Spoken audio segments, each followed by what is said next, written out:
as Guillermo del Toro prepares for the release of his next feature film and second collaboration with Netflix after. The director has teased his next project. Um, while you would think that the director of epics like would stay within the fantasy realm, anything can happen. Um, he has explored a wide spectrum of genre cinema, and it seems that's where he feels comfortable. Um, Nevertheless, the Academy Award winning visionary admits that he's in need of a change. Uh, while promoting his version of Mary Shelley's seminal sci fi horror tale, Del Toro spoke to Inside of a Man that never allowed for Seminole to see as a new inform. He was also asked about what he intends to do next after the Netflix horror film. Um, Days ago, he said his next movie would see a change in spirit.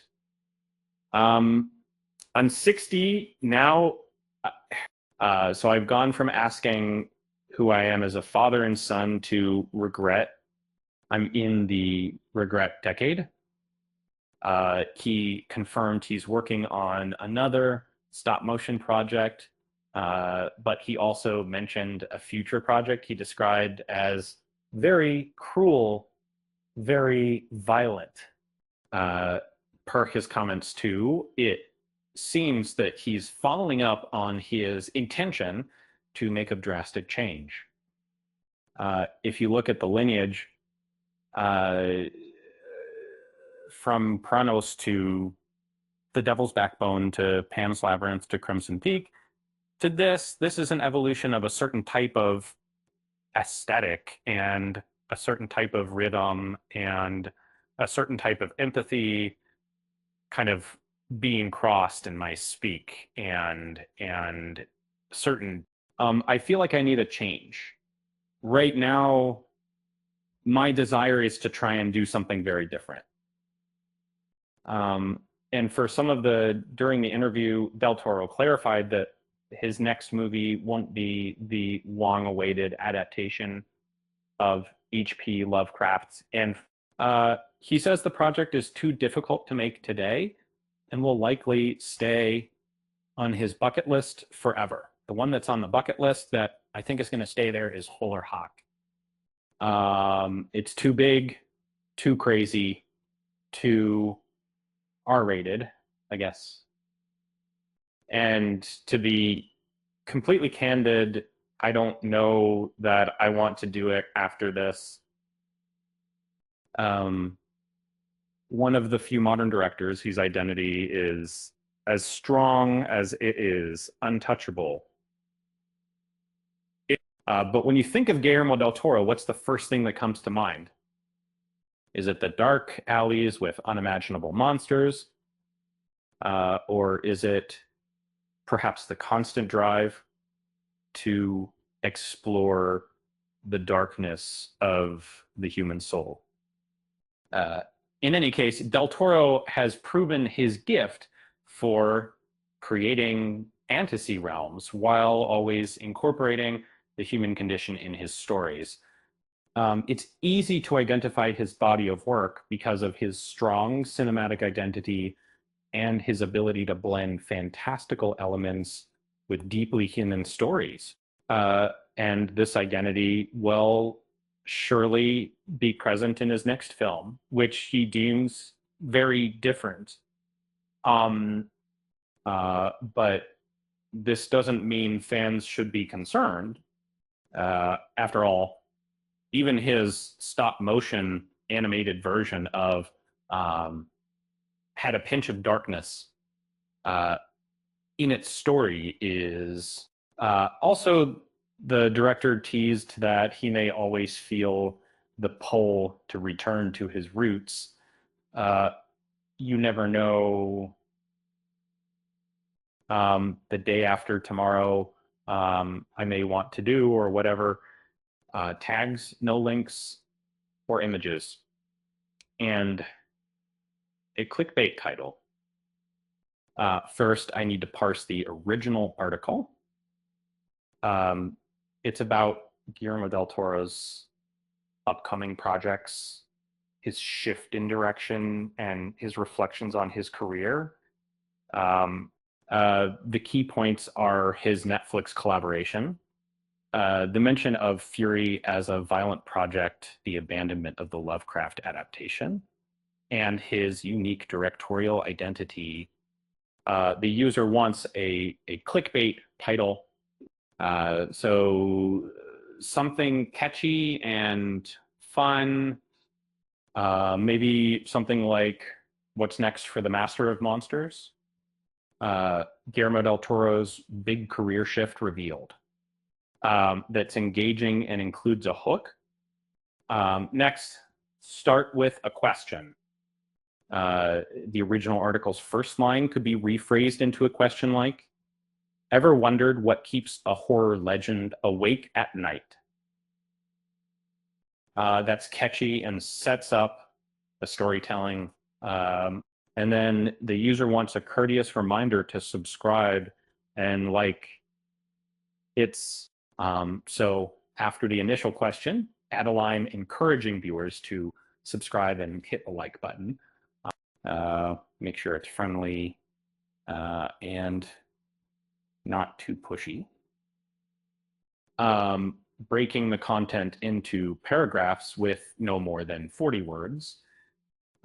Each paragraph should flow naturally using storytelling elements. Need to avoid any markdowns, so just plain tags, assignment, and then also ensure the text is straightforward without any titles or timestamps. Incorporate a lighthearted joke related to the subject, since Del Toro mentions a violent project, maybe something like, if his next film includes a chainsaw-wielding jellyfish, don't say we didn't warn you. It's a playful exaggeration tied to his work, and then conclude with the exact phrase. With that said, thanks for watching, and until next time. Make sure that's the closing line. And check for HTML structure. Title tag with the quote date title, then all content in if no links, images, headings, or formatting. Avoid emojis and any prohibited elements. And it's also ensure the rewritten article is original, not just paraphrased. And use synonyms and restructure sentences to maintain originality. For example, instead of epics like The Shape of Water, maybe dark fairy tales like The Shape of Water. Need to verify that all key points from the original article are covered. His collaboration with Netflix, the mention of stop motion projects, the regret decade, quote, the violent project Fury, the abandoned Lovecraft adaptation, and his unique directorial style message. Make sure the joke is appropriate and fits naturally towards the end. And the conclusion should clearly state the required phrase without any additional content. Finally, ensure the text is easy to read, flows well, and meets all of the user's formatting and content requirements.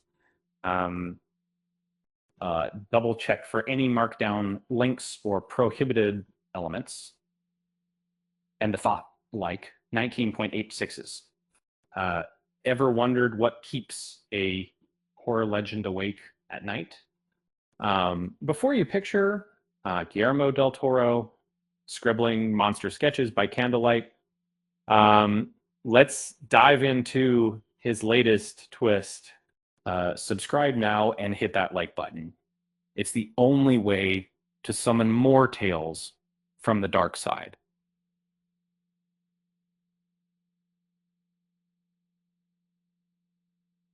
ready. Del Toro, the maestro of macabre beauty, uh, just dropped a bombshell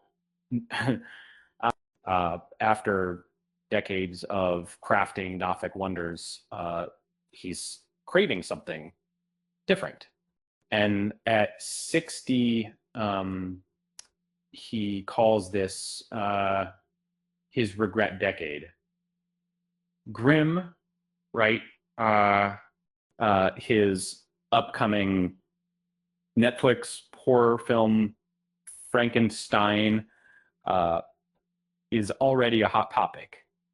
But instead of riding that wave, he's plotting a detour. Enter Fury, a project he calls very cruel, very violent.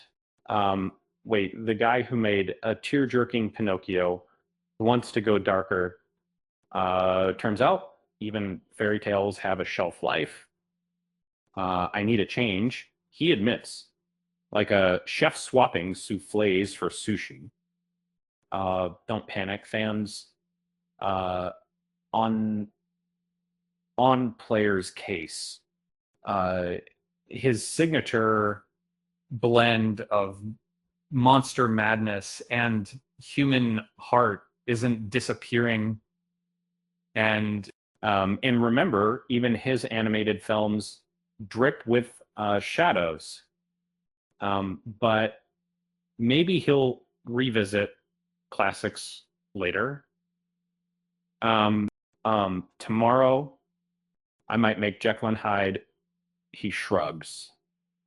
Bad news for Lovecraft nerds. At the Mountains of Madness is dead in the water. Too big, too R-rated, he sighs. Translation, Hollywood scared of his wildest ideas. Again, sigh. Del Toro's genius. And he turns nightmares into art. From Kronos to The Shape of Water, his films feel like haunted heirlooms. Yet now, he's itching to break molds. Can he pull it off?